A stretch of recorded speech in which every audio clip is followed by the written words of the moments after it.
El misterio detrás de la historia entre Caín y Abel, la cual llamaremos el legado de dolor. Podemos decir, en este primer capítulo denominado Los hijos del comienzo, que tras la expulsión del Edén, Adán y Eva caminaban en una tierra extraña, lejana al paraíso que una vez conocieron. El rumor de las aguas del Éufrates y el susurro de los árboles ya no eran los mismos. Todo parecía marcado por una sutil tristeza, un eco de pérdida. Y sin embargo, en medio de esa nueva vida nació una esperanza, su primogénito, al que llamaron Caín. Su nombre resonaba con fuerza, como si el cielo y la tierra guardaran silencio para escucharlo. Su cuerpo era vigoroso, su andar firme. Desde pequeño mostraba pasión por trabajar la tierra, arrancando de ella alimento con el sudor de su frente. Poco después llegó Abel, el segundo hijo. Su nacimiento trajo consigo una brisa serena, una paz que contrastaba con la fuerza inquieta de su hermano. Su rostro reflejaba calma y contemplación, y mientras Caín hurgaba en el suelo con manos ansiosas, Abel pastoreaba rebaños, observando las nubes, escuchando la voz del viento en los prados. Ambos compartían el vestigio de la gloria de sus padres, siendo hombres recién modelados por el aliento divino, con piel luminosa, ojos profundos y espíritu vigoroso. Pero sus corazones seguían caminos opuestos. Uno podría detenerse aquí y preguntarse con asombro, ¿por qué Dios permitió tal diferencia entre dos hermanos nacidos de los mismos padres? ¿O no debían reflejar un mismo propósito? Tal vez, piensa el alma atenta, la diversidad no fue casual, sino parte de un plan mayor. Como revela Romanos capítulo 12 versículo 6 cuando dice, Dios en su gracia nos ha dado dones diferentes para hacer bien determinadas cosas.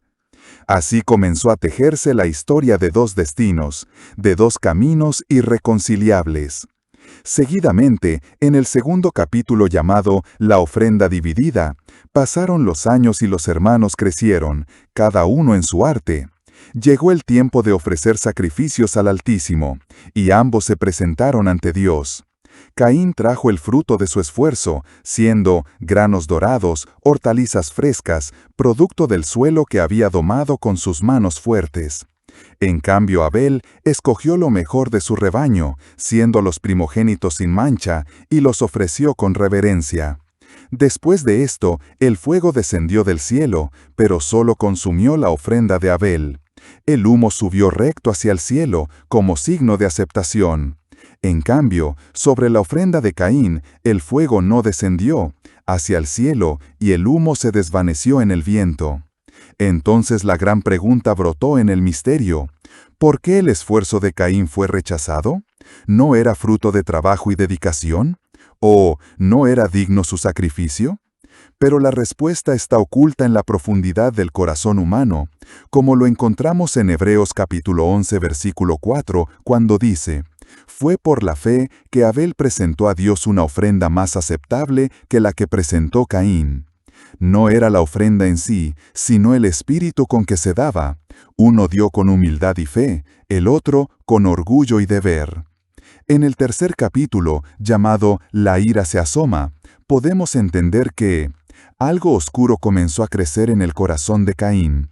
Su frente se nubló, sus ojos se hundieron, su alma se torció en un torbellino de emociones sombrías. La luz de su rostro se apagó como la brasa que pierde su calor. Dios mismo le habló, en un intento de rescatarlo del abismo, preguntándole, ¿por qué estás tan enojado? Y continuó diciéndole, si haces lo correcto, serás aceptado. Pero tras estas palabras se escondía una advertencia terrible. El pecado está a la puerta, al acecho, quiere atraparte, pero tú debes dominarlo. Acá la pregunta surge inevitable. ¿Por qué Dios lo advirtió tan directamente? ¿O acaso ya el pecado rondaba su alma como una bestia hambrienta? Podemos encontrar la respuesta en Santiago capítulo 1 versículo 14, cuando dice, «La tentación viene de nuestros propios deseos, los cuales nos seducen y nos arrastran». El combate ya había comenzado en el corazón de Caín, y nadie más lo sabía. Luego, en este cuarto capítulo, al cual llamaremos el fratricidio silencioso, siendo una mañana siniestra en el campo solitario, donde el sol caía sin piedad, Caín habló con su hermano. Nadie sabe qué palabras cruzaron, solo la tierra fue testigo mudo de aquella conversación final. Y en un instante que desgarró la historia de la humanidad, cuando Caín alzó su mano y golpeó a Abel, su cuerpo cayó en la hierba. El primer aliento humano entregado a la muerte se extinguió en aquel instante silencioso. El eco de esta escena aún resuena en la pregunta: ¿cómo pudo un hombre creado para reflejar a Dios manchar sus manos con la sangre de su hermano? ¿Y cómo el amor fraternal se tornó en asesinato? La respuesta a esto la encontramos en Proverbios capítulo 14, versículo 30, donde lo explica muy detalladamente, cuando dice: «La envidia corroe los huesos». Ahora podemos pensar que, en Caín, la envidia había devorado toda compasión. En el siguiente capítulo llamado La voz de la sangre, comenzamos con un gran cuestionamiento. Entonces Dios preguntó a Caín: «¿Dónde está tu hermano Abel?» Pero Caín mintió con frialdad: «No lo sé, ¿acaso soy el guardián de mi hermano?» Pero la tierra misma clamó, y la sangre de Abel, derramada en el suelo, se elevó como un grito que el cielo no pudo ignorar. Y surge otro misterio: ¿por qué la sangre puede hablar ante Dios? ¿Y qué hay en la muerte que trasciende el cuerpo y la carne? En Hebreos capítulo 12, versículo 24, revela: «la sangre rociada que habla de cosas mejores que la sangre de Abel». Ahora entendemos que el crimen había dejado una marca eterna en el mundo.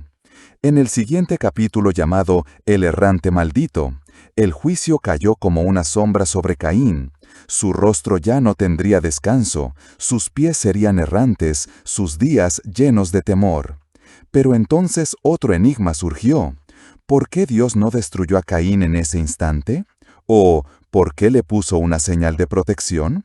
La respuesta la encontramos en Lamentaciones capítulo 3, versículo 22, cuando dice: «El fiel amor del Señor nunca se acaba. Incluso en la caída más profunda hay un vestigio de misericordia». Y como último capítulo de esta historia, la cual llamaremos el legado de dolor, Caín partió hacia la tierra de Nod. Su linaje creció, sus descendientes poblaron la tierra, pero la sombra de su acto nunca se borró. Y la gran pregunta persiste: ¿puede el hombre huir de su culpa? ¿O es posible restaurar lo que se ha perdido? Vemos en Primera de Juan capítulo 1 versículo 9, da esperanza cuando dice: «pero si confesamos nuestros pecados, Él es fiel y justo para perdonarnos». Pero la restauración verdadera vendría mucho después, con otro sacrificio. Como reflexión final puedo decir: Caín y Abel no son solo nombres antiguos, son símbolos de dos sendas humanas. Uno, el humilde y obediente; el otro, orgulloso y envidioso. Dos espíritus que aún habitan en el corazón del hombre. Y uno debe preguntarse con temor y temblor: ¿qué haces cuando ves prosperar a tu hermano? ¿O te alegras o dejas crecer la sombra del rencor? En Efesios capítulo 4 versículo 31 y versículo 32 responde a esto diciendo: «líbrense de toda amargura, furia, enojo, sean bondosos unos con otros, perdónense». Y la pregunta final que les hago, y la cual no deja en paz nuestra alma es: ¿cuántas veces Caín aún vive oculto en los corazones que no saben amar a su hermano? Tú decides. La paz sea contigo. No olvides de suscribirte para más videos.